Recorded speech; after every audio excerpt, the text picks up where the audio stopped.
Bonjour à toutes et tous, c'est Absolute et bienvenue dans cette nouvelle vidéo lore. Ça faisait un petit moment qu'on n'en avait pas fait.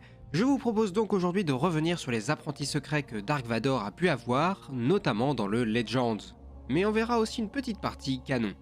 Bon, déjà, vous l'aurez noté, la notion de secret. Car oui, pour certains, Vador avait fait en sorte de se servir d'eux dans le plus grand secret. Même si vous allez le voir, il y a quelques nuances à faire, mais là où je voulais en venir, c'est que comme vous pouvez vous en douter, l'empereur surveille Vador, et n'importe quel officier de l'Empire, avant de devoir rendre des comptes à Vador, doit rendre des comptes à Palpatine. C'est pour cette raison, et notamment pour des quêtes parfois plus personnelles, disons, que Vador peut avoir recours à des agents externes à l'Empire pour mener à bien ses missions. Mais justement, commençons par évoquer l'histoire de l'un de ces personnages, et vous allez le voir, c'est un très vieux personnage puisqu'il nous vient tout droit des Marvel Comics, c'est-à-dire des années 80. Et ce personnage, il s'agit de Lumiya, aussi connu sous son vrai nom, Shira Brie. Shira est apparu pour la première fois dans le numéro 56 du comics Star Wars, sorti en 1981, soit un an seulement après la sortie de l'Empire contre-attaque. Shira Brie est une agente impériale qui exerce suffisamment bien son travail au point de se faire repérer par Dark Vador, qui lui facilite l'entrée au sein de l'académie de Carida, ce qui lui permet par exemple d'obtenir son diplôme.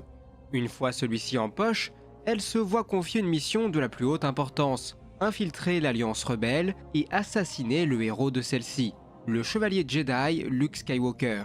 Mais comme vous pouvez vous en douter, la mission va échouer, et cela va coûter très cher à Shira, qui va devoir passer sur la table d'opération, un peu à la manière de Vador pour pouvoir être maintenue en vie.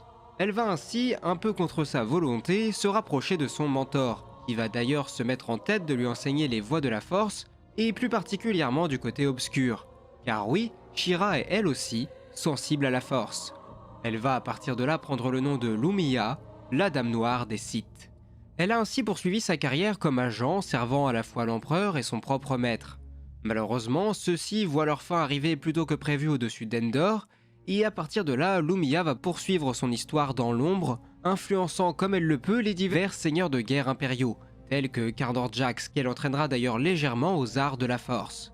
Mais ce n'est que bien plus tard qu'elle refera parler d'elle, en participant à la chute de Jacen Solo, le fils de Han et de Leia, du côté obscur. Elle le poussera par exemple à accomplir un sacrifice afin de prouver sa dévotion totale à l'ordre Sith, ce qui l'entraînera dans un combat à mort contre sa tante Mara Jade, un duel qu'il remportera.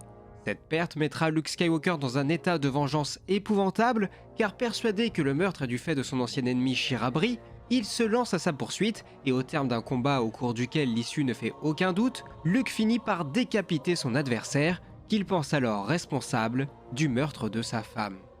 Et voici comment se conclut l'histoire de Shira Brie. Si la fin vous a un peu hypé, je pense que le duel contre Luke et ceux qui l'entourent pourrait être intéressant à raconter. Donc n'hésitez pas à me le signaler dans les commentaires si cela vous intéresse. Mais passons dès à présent au deuxième apprenti secret de Vador, Galen Marek, aussi connu sous le pseudonyme de Starkiller. Galen Marek est le fils de Kento Marek et de Mali Marek, deux Jedi s'étant cachés sur Kashyyyk après la purge de leur ordre. Malheureusement pour eux, la planète des Wookiees représente une cible de choix pour l'Empire, qui n'hésite pas une seconde à envoyer ses troupes mater les rébellions naissantes, ce qui leur permet au passage de récupérer de l'excellente main-d'œuvre pour les grands projets de l'Empereur. Mali meurt quelque temps avant l'invasion de l'Empire, invasion qui est accompagnée par l'arrivée sur place du Seigneur Noir des Sith Dark Vador.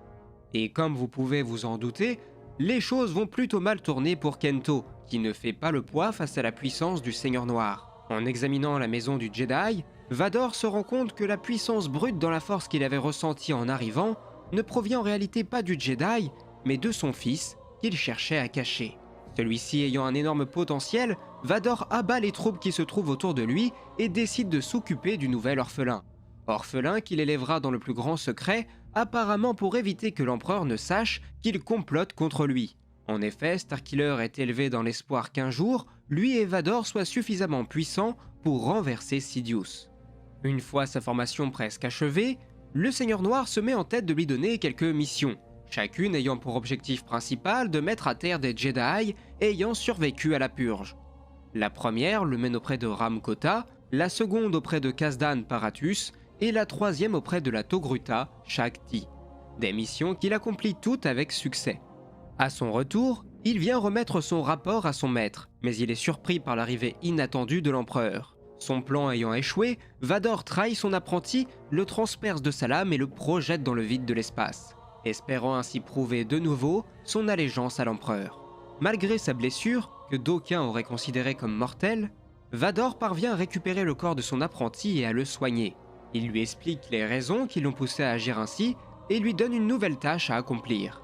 Il doit se rendre auprès des principaux opposants de l'Empire afin qu'ils s'unissent une bonne fois pour toutes. Les impériaux auraient alors plus de facilité à identifier leurs adversaires et à les appréhender une fois que ceux-ci seraient tous au même endroit.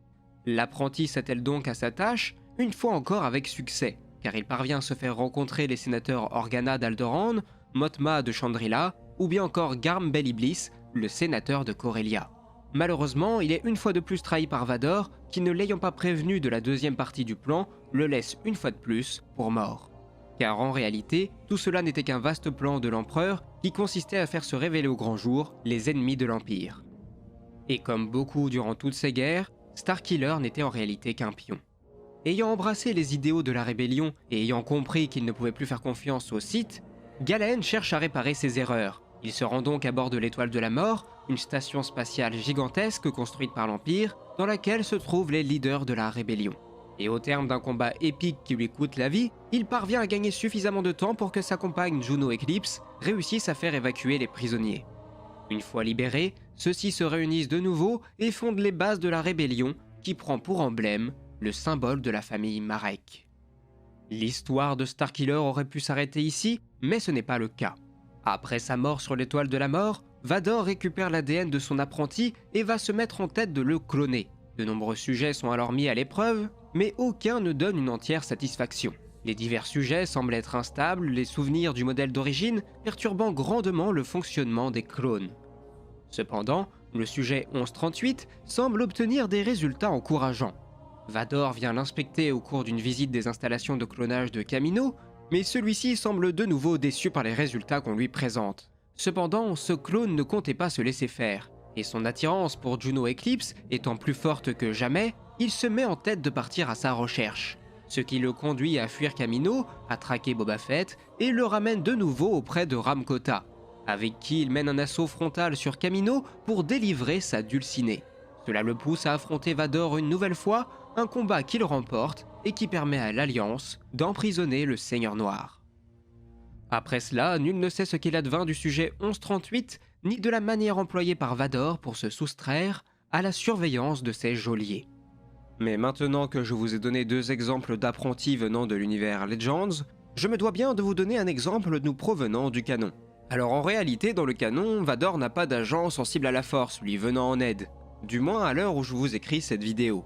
Cependant, il peut compter sur des hommes et des femmes sélectionnés pour certains par l'empereur après que celui-ci ait formé ce que vous connaissez sous le nom de l'Inquisitorius. Les inquisiteurs sont pour la plupart d'anciens Jedi ayant perdu la foi ou qui, après avoir vu leur ordre être décimé, ont subi la torture des impériaux, ce qui a poussé certains à basculer du côté obscur. Ils sont ainsi devenus les frères et sœurs de l'Inquisitorius.